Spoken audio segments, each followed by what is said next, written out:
মুসলিমরাও বলছে merry Christmas, তাই না? একজন মুসলিম যখন বলেছে মেরি ক্রিসমাস, তার মানে হচ্ছে সে স্বীকার করেছে, মন থেকে না করলেও মুখ থেকে বলেছে আল্লাহ পাক 25শে ডিসেম্বর সন্তান জন্ম দিয়েছেন।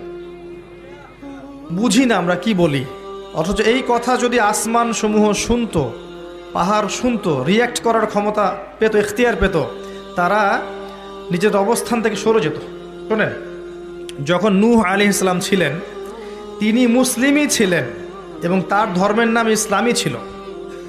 যখন ইব্রাহিম আলাইহিস সালাম ছিলেন, তার রিলিজিয়নের নাম ইসলামই ছিল, তিনি মুসলিমই ছিলেন।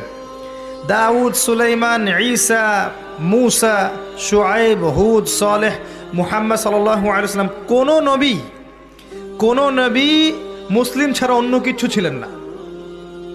ইসলাম নতুন কোনো ধর্ম নয়, বরং সৃষ্টির শুরু থেকে এই ধর্ম চলে আসছে। কথা কি বুঝতে পারছেন? আল্লাহ পাক এই সূরার মধ্যে বলেছেন, ওয়া মা